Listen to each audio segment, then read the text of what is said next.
اگر آپ بیٹھے ہو بے توجہی میں، پیچھے سے کسی کے آنے کی آپ کو آہٹ محسوس ہو، یعنی آپ کو ایسا لگے کہ پیچھے سے کوئی آ رہا ہے، آپ کے خیال میں گمان میں یہ ہو کہ کوئی آ رہا ہے، وہ کیسی تشویش ہوتی ہے. کیا ہے؟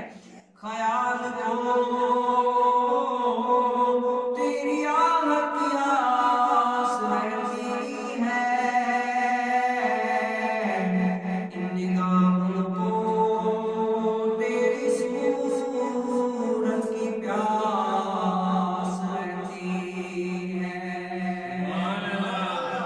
تیرے بغیر ممکن تو نہیں جینا،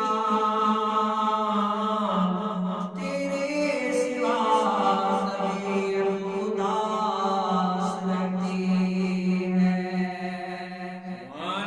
شاعر کیا فرماتے ہیں؟ جن کے جلوے ہی مصطفیٰ کریم علیہ السلام کی یادوں میں گزرے، جن کی ہر سانس حضور علیہ السلام کی ثنا میں گزرے، اور خیال میں ہر وقت خیال یار ہو، تو کہتے ہیں وہ جو ہے نا، ہمیں وہ قرار، وہ لطف نہیں آتا جو اس یاد کے بغیر گزرے.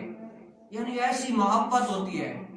تو یہ اللہ رب العالمین ایسی محبت سے ہمیں بھی نوازے.